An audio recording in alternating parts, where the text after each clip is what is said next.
سہیل بخاری صاحب ترجمان اعلیٰ PDP جموں اینڈ کشمیر و انچارج وادورہ کی کنسٹیچوئنسی جناب جلال الدین شاہ صاحب ڈسٹرکٹ پریزیڈنٹ PDP بارہمولہ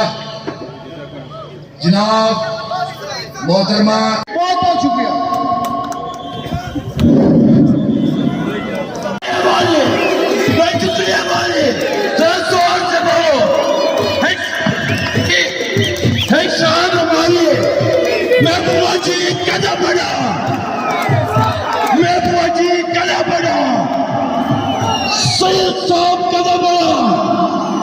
نہ جھکنے والے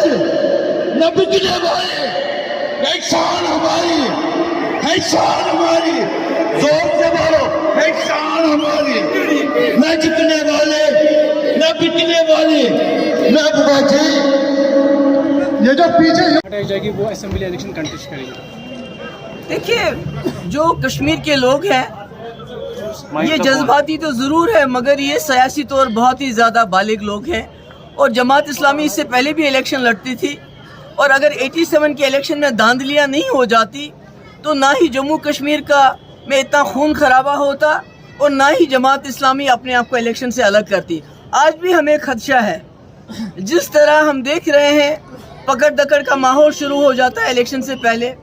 جس طرح سے پہاڑیوں کو دھمکی دی جا رہی ہے پیر پنچال میں کہ اگر وہ ان کی پراکسی پارٹی کو ووٹ نہیں ڈالیں گے تو وہاں 1947 جیسے حالات کیے جائیں گے، جس طرح یہاں ہمارے جو ایڈمنسٹریشن کے ہیڈ ہیں انہوں نے ایک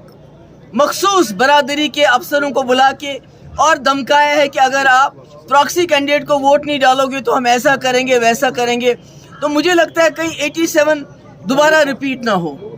کیونکہ اگر آپ کہتے ہیں جماعت اسلامی الیکشن کے لیے تیار ہے، دوسری طرف سے آپ وہی حربے استعمال کرنا چاہتے ہو جو 87 میں ہوا، تو اس سے مجھے لگتا ہے نہ صرف جموں کشمیر کا بلکہ ملک کا بڑا نقصان ہوگا، کیونکہ اس کو جوان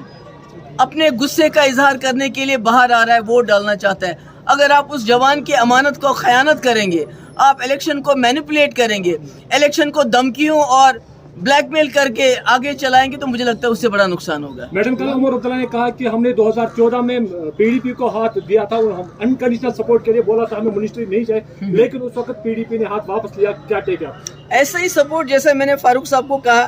کہ آپ سیٹوں کا فیصلہ کر لیجئے، اور انہوں نے کہا PDP ختم ہو چکی ہے، تو آپ ایسے پہ کیا بھروسہ کر سکتے ہیں لوگوں پہ کہ انہوں نے تب کیا کہا اور آج کیا کیا انہوں نے پریکٹیکلی کیا کیا؟ جو PhD ہم نے 5 سال سے سنبھال کے رکھی تھی، کیونکہ جموں کشمیر کے لوگ چاہتے تھے کہ ہم اکٹھے چلیں، اکٹھے جو ہمارے اوپر حملہ ہو رہا ہے اس کا مقابلہ کریں۔ انہوں نے تو 2 منٹ میں اس کو توڑ دیا، کہا PDP ختم ہو چکی ہے، تو اب 2014 کی باتیں کرنے سے کیا فائدہ ہوگا؟ میم امت شاہ نے اسٹیٹمنٹ دیا ہے کہ پاک کشمیر ہے وہ ہمارا ہے، وہ کہتے ہیں کہ یہاں پہ پہلے پتھر بازی ہوتی تھی، اب اس پر ہوتی ہے، یہ صرف نتیجہ ہے آرٹیکل 3۔ میں تو یہ کہہ رہی ہوں کہ جتنے مسلمانوں سے وہ گھبراتے ہیں، جتنا مسلمانوں سے وہ لوگوں کو ڈراتے ہیں کہ آپ کا منگل سوتر لے جائیں گے، آپ کی بھینس لے جائیں گے، ابھی تو 22 کروڑ مسلمان ہیں نا پورے ملک میں، تو اب اگر وہ جو دوسرے کشمیر کے وہاں سے بھی مسلمان لائیں گے تو ان کو کہاں رکھیں گے؟ وہ تو بات بات پہ ہمیں تانا دیتے ہیں کہ آپ پاکستان چلے جاؤ، اب کہتے ہیں وہاں کے کشمیر کے مسلمانوں کو بھی اپنے ساتھ ملائیں گے۔ پہلے جو یہاں مسلمان ہیں ان کی عزت کرنا سیکھے، ان کو اپنانا سیکھے، ان کا احترام کرنا سیکھے، ان کو انفلٹریٹر نہ کہیں، جب ان کو سنبھالیں گے تو پھر آگے بات کریں گے۔